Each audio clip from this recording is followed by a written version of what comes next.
je ne sais pas si vous êtes au courant d'un nouveau mode de financement de la lutte contre le terrorisme. Le fonds de solidarité.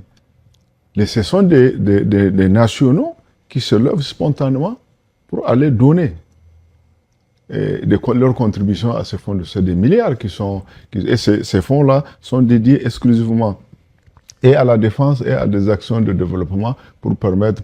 Si vous avez remarqué, l'année passée, on a eu des inondations, on n'a pas demandé, on n'a pas décrété l'état d'urgence.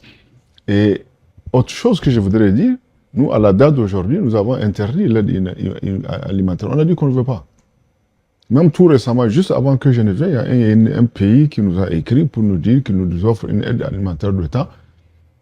Moi, j'ai répondu qu'on n'en a pas besoin. Et ça, c'est sur instruction de notre hiérarchie. Si vous voulez convertir cet argent-là pour autre chose, pour financer autre chose, faites-le. Mais si c'est en tant qu'aide humanitaire, parce que c'est avilissant, nous, on veut sortir de ça. Nous savons pertinemment que nous n'avons pas besoin. Laissez-nous gérer nos richesses, avoir la pleine souveraineté de nos richesses. Vous allez voir, on n'aura pas besoin de votre aide. Aujourd'hui, vous savez, quand il y a eu le coup d'État chez nous, il y en a qui ont qui ont prédit qu'on ne tiendra pas 2 semaines. Ça fait plus de 2 ans. Sans aide extérieure. Il n'y a pas un seul rond qui est rentré de l'extérieur, à part les accords que nous avons signés avec les institutions internationales. Je veux dire en termes d'aide, en termes d'aide budgétaire. Et comment sont les caisses de l'État? Vous arrivez à payer régulièrement les salaires? On n'a pas un seul mois d'arrêt de salaire. À ce que je sache, on n'a pas un seul mois. En tout cas, moi, j'ai touché... je n'ai pas encore touché le mois de... nous sommes le combien aujourd'hui? Le 13. Moi, j'ai quitté 12. Le 12, voilà. J'ai quitté pratiquement à la fin du mois. Je n'ai pas vérifié, mais je sais qu'à cette date-là, normalement, les salaires... On n'a pas un seul mois d'arrêt de salaire. Et ça, c'est sans aide extérieure. C'est sans aide budgétaire.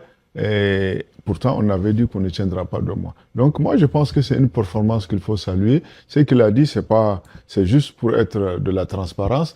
Et imaginez-vous si on nous laissait tranquilles pour mettre en valeur nos ressources. Les gens qui nous cherchent des pouces sur un crâne rasé savent très bien que si on nous laissait tranquilles, nous serons en mesure de faire... nous serons en mesure de faire des prouesses économiques. Donc, et c'est pour aussi dire à la population, il faut vous préparer. Ce n'est pas facile. C'est-à-dire que vous ne pouvez rien avoir facilement. Nous savons très bien, nous reconnaissons que le peuple est très résilient. Il a fait preuve de beaucoup de résilience. Quand on voit ce qui se passe, vous voyez... le convoi. C'est 500 militaires qu'on mobilise. C'est des convois des fois qui font jusqu'à 10 km pour pouvoir acheminer. Et ça, sous le regard silencieux de la communauté internationale. Qui regarde un peuple comme ça, des peuples comme ça, souffrir. Ils ne disent rien. 10 km pour faire rentrer des produits pharmaceutiques, pour faire rentrer des produits de première nécessité dans des pays enclavés. Donc, c'est pour dire au peuple, vous avez fait preuve de résilience, il faut encore résister. Tout à l'heure, je parlais de réalisation. Malgré tout ce qu'ils font, malgré les pronostics qu'on ne tiendra pas 2 semaines, nous avons quand même fait beaucoup. Nous avons fait énormément dans des conditions très difficiles. D'abord, nous avons réussi, pour une fois, à faire espérer un peuple. Parce que quand ces événements étaient arrivés, nos pays étaient menacés même de disparition. Nous avons réussi à faire monter en puissance nos armées.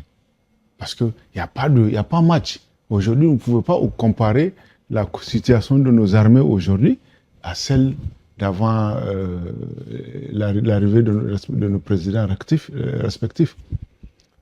Nous avons fait, dans le domaine économique, des choses qu'aucun régime n'a osé faire auparavant. Nous avons fait sortir tous les contrats. Tout ce qui n'était pas bon pour nos pays, on les a dénoncés. Donc on peut conclure, comme l'a dit le général Tiani, que l'AES est sur la bonne voie aujourd'hui.